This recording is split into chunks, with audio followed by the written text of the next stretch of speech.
പടം അത്യാവശ്യം നല്ല പടമാണ്, എനിക്കിഷ്ടപ്പെട്ടു. ഇനി മറ്റുള്ള രക്ഷയില്ല, വന്ന് കാണുക, വന്ന് കണ്ടിട്ട് പറയുക. നല്ല പടമാണ്. നല്ല പടമാണ്. ഹലോ ഫ്രണ്ട്സ്, എല്ലാവർക്കും നമസ്കാരം. ഇന്ദ്രൻസ് മധുബാല ജോഡികളെ കേന്ദ്ര കഥാപാത്രമാക്കി എൻ്റെ നാരായണി എന്ന് പറയുന്ന ഹ്രസ്വ ചിത്രത്തിന് ശേഷം വർഷ വാസുദേവ് അണിയിച്ചിരിക്കുന്ന ഏറ്റവും പുതിയ മലയാള ചിത്രമാണല്ലോ ചിന്ന ചിന്ന ആസൈ എന്ന് പറയുന്ന സിനിമ. മികച്ച അഭിപ്രായങ്ങൾ സ്വന്തമാക്കുന്ന ഒരു കാഴ്ചയാണ് ഇപ്പോഴത്തെ ചിത്രത്തിൻ്റെതായിട്ട് കാണാൻ സാധിക്കുന്നത്. ചിത്രത്തിനെക്കുറിച്ച് നോക്കുകയാണെങ്കിൽ complete clean feel good entertain എന്ന് വേണമെങ്കിൽ ചിത്രത്തിനെ വിശേഷിപ്പിക്കാം. എന്തൊക്കെയാണ് ഇന്ദ്രൻസ് നായകനായിട്ടെത്തുന്ന ചിത്രത്തിൽ മധുബാല നായികയായിട്ടെത്തുന്നു എന്ന് കരുതിയപ്പോൾ തന്നെ നമുക്കൊരു പ്രതീക്ഷ ഉണ്ടായിരുന്നു. എന്തൊക്കെയാണ് പ്രതീക്ഷകൾ തെറ്റിക്കാതെ ചിത്രം മികച്ച വിജയത്തിലോട്ട് മുന്നേറിക്കൊണ്ടിരിക്കുന്ന ഒരു കാഴ്ച, അല്ലെങ്കിൽ മികച്ച അഭിപ്രായങ്ങളാണ് ചിത്രത്തിന് ആദ്യ ഷോയ്ക്ക് സ്വന്തമാക്കാൻ സാധിച്ചിട്ടുണ്ടായിരുന്നത്. ചിത്രത്തിനെക്കുറിച്ച് നോക്കുകയാണെങ്കിൽ ചിത്രം ഡയറക്റ്റ് ചെയ്തിരിക്കുന്നത് വർഷ വാസുദേവാണ്. എൻ്റെ നാരായണി എന്ന് പറയുന്ന ഹ്രസ്വ ചിത്രം അണിയിച്ചിരിക്കും മികച്ച അഭിപ്രായങ്ങൾ സ്വന്തമാക്കിയിട്ടുണ്ടായിരുന്നു ഡയറക്ടർ. അതോടൊപ്പം തന്നെ ചിത്രത്തിൽ വലിയൊരു താരനിര തന്നെ അണിനിരക്കുന്നുണ്ട്.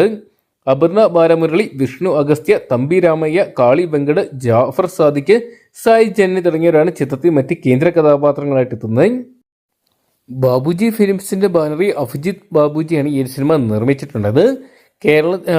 മലയാളത്തിലെ ദുൽഖർ സൽമാന്റെ ഉടമസ്ഥതയിലുള്ള വേഫാർ ഫിലിംസാണ് ചിത്രം വിതരണത്തിൽ എത്തിച്ചിട്ടുണ്ടായിരുന്നത്. അത്യാവശ്യം നല്ലൊരു തിയേറ്ററുകളൊക്കെ തന്നെ ചിത്രത്തിന് ആദ്യം സ്വന്തമാക്കാൻ സാധിച്ചിട്ടുണ്ടായിരുന്നു. ചിത്രത്തിൻ്റെതായിട്ട് പുറത്തുവന്ന ട്രെയിലറിനും ടീസറിനും മികച്ച അഭിപ്രായങ്ങൾ സ്വന്തമാക്കുന്ന കാഴ്ച നമ്മൾ കണ്ടതാണ്. ഇപ്പോഴത്തെ ആദ്യ ഷോയ്ക്ക് മികച്ച അഭിപ്രായങ്ങൾ തന്നെ സ്വന്തമാക്കാൻ സാധിക്കുന്നുണ്ട്.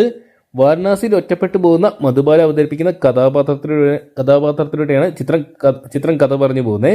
ചിത്രത്തിൽ റിട്ടയർഡ് UP സ്കൂൾ അധ്യാപകനായിട്ടുള്ള മാധവൻ മാഷ് എന്ന് പറയുന്ന കഥാപാത്രമായിട്ട് ഇന്ദ്രൻസ് എത്തുന്നു. ഇരുവരും ഒന്നിക്കുമ്പോഴുള്ള സൗഹൃദവും പ്രണയവും ഒക്കെയാണ് ചിത്രത്തിന്റെ ഹൈലൈറ്റ്. എന്തൊക്കെയാണ് മികച്ച ഒരു കൊച്ചു ഫീൽ ഗുഡ് എന്റർടൈനർ എന്ന് വേണമെങ്കിൽ ചിന്ന ചിന്ന ആസൈ എന്ന് പറയുന്ന സിനിമയെ നമുക്ക് വിശേഷിപ്പിക്കാൻ സാധിക്കുന്നതായിരിക്കും. എന്തൊക്കെയാണ് ചിത്രം വലിയൊരു വിജയമായിട്ട് മാറാനുള്ള സാധ്യതകളും കാണുന്നുണ്ട്. ഒരുപക്ഷെ ചിത്രം മലയാളത്തിലെ മറ്റൊരു സൂപ്പർ ഹിറ്റ് ലിസ്റ്റിൽ ഇടം നേടാനുള്ള സാധ്യതകൾ കാണുന്നുണ്ടെങ്കിലും കൊച്ചു ചിത്രങ്ങളെ എത്രത്തോളം മലയാള സിനിമാ പ്രേമികൾ നെഞ്ചോട് ചേർക്കുന്നു കണ്ടു തന്നെ അറിയേണ്ടി വരും. എന്തൊക്കെയാണ് 2026 ഒരുപാട് ചിത്രങ്ങൾ മികച്ച അഭിപ്രായങ്ങൾ നേടിയിട്ടുണ്ടായിരുന്നു. എന്നാൽ പല ചിത്രങ്ങളും ബോക്സ് ഓഫീസ് പരാജയമായിട്ട് മാറിയിട്ടുണ്ടായിരുന്നു.